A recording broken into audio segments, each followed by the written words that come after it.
top of page 75. My missus has just got an engagement. At least it's not settled yet. At least tack again. By the way, no harm. I'm off that, thanks. Mr. Bloom turned his large-lidded eyes with unhasty friendliness. My wife, too, he said.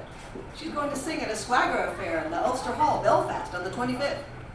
That's so, McCoy said. Glad to hear that, old man. Who's getting it up? Mrs. Marion Bloom. Not up yet. Queen was in her bedroom eating bread and no book. Blackened court cards laid along her thigh by sevens. Dark lady and fair man. Cat fur black ball. Torn strip of envelope. Love's old sweet song comes on so. It's a kind of a tour, don't you see, Mr. Bloom said thoughtfully. Sweet song. There's a committee formed. Part shares and part profits. McCoy nodded, picking at his mustache stubble. Oh, well, he said, that's good news. He moved to go. Well, glad to see you're looking fit, he said. Meet you knocking around. Yes, Mr. Bloom said. Tell you what, McCoy said. You might put down my name at the funeral, will you? I'd like to go, but I mightn't be able, you see. There's a drowning case at Sandy Cove may turn up, and then the coroner and myself would have to go down if the body is found. You just shove in my name if I'm not there, will you? I'll do that, Mr. Bloom said, moving to get off. That'll be all right. Right, McCoy said brightly. Thanks, old man. I'd go if I possibly could. Well, to all, just CPM McCoy will do. That will be done, Mr. Bloom answered firmly. Didn't catch me napping that wheeze. The quick touch, soft mark. I like my job. At least I have a particular fancy for leather, capped corners, riveted edges, double action lever lock. Bob Cowley lent him his for the Wicklow Regatta concert last year and never heard tidings of it from that good day to this. Mr. Bloom, strolling towards Brunswick Street, smiled. My missus has just got a reedy, freckled soprano, cheese-paring nose. Nice enough in its way for a little ballad. No guts in it. You and me, don't you know, in the same boat. Soft soaping. Give you the needle, that would. Can't you hear the difference?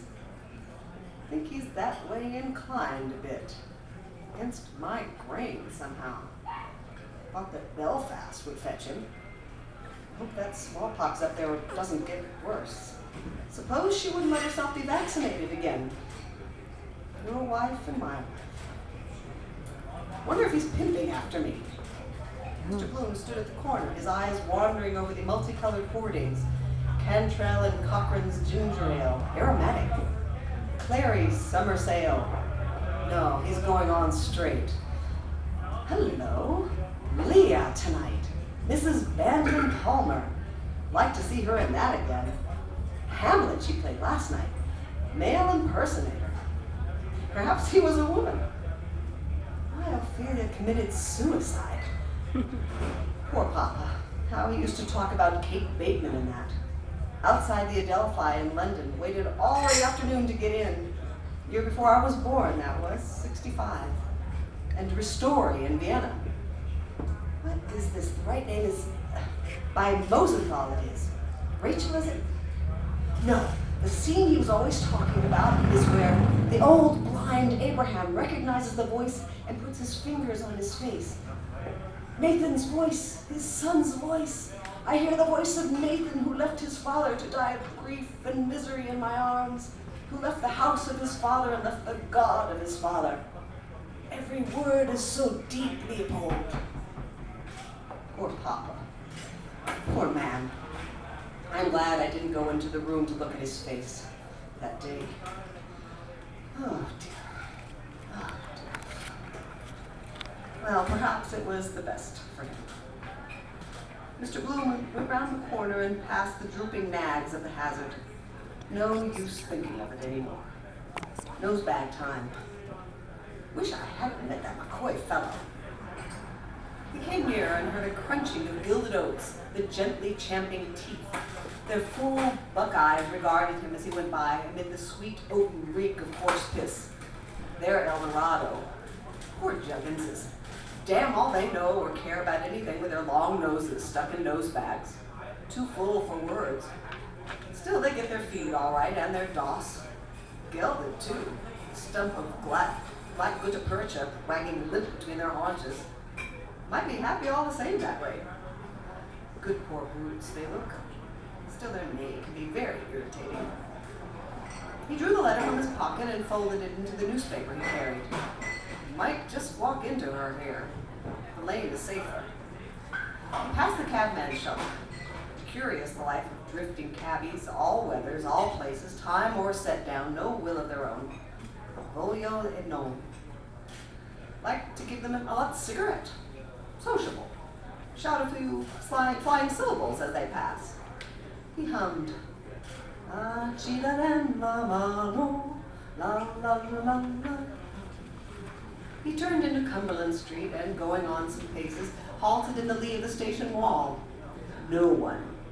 Meade's timber yard, piled balks, ruins, and tenements. With careful tread, he passed over a hopscotch court with its forgotten picky stone. Not a sinner. Near the timber yard, a squatted child at marbles, alone, shooting the taw with a cumby thumb. A wise tabby, a blinking sphinx, watched from her warm sill. Pity to disturb them. Mohammed cut a piece out of his mantle not to wake her. Open it. Once I played marbles when I went to the old dame's school.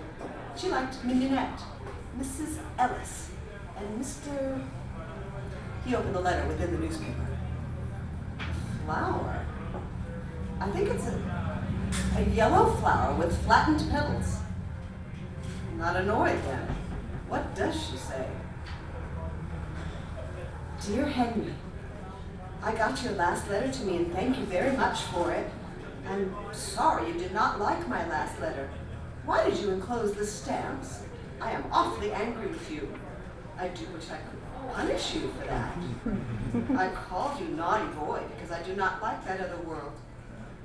Please tell me what is the real meaning of that word? Are you not happy in your home, you poor naughty little boy? I do wish I could do something for you. Please tell me what you think of poor me. I often think the beautiful name you have. Dear Henry, when will we meet? I think of you so often you have no idea. I have never felt myself so much drawn to a man as you. I feel so bad about. Please write me a long letter and tell me more. Remember, if you do not, I will punish you. So now you know what I will do to you, you naughty boy, if you do not write. How I long to meet you. Henry dear, do not deny my request before my patience are exhausted. Then I will tell you all. Goodbye now, naughty darling. I have such a bad headache today, and write by return to your longing, Martha. P.S. Do tell me what kind of perfume does your wife use? I want to know.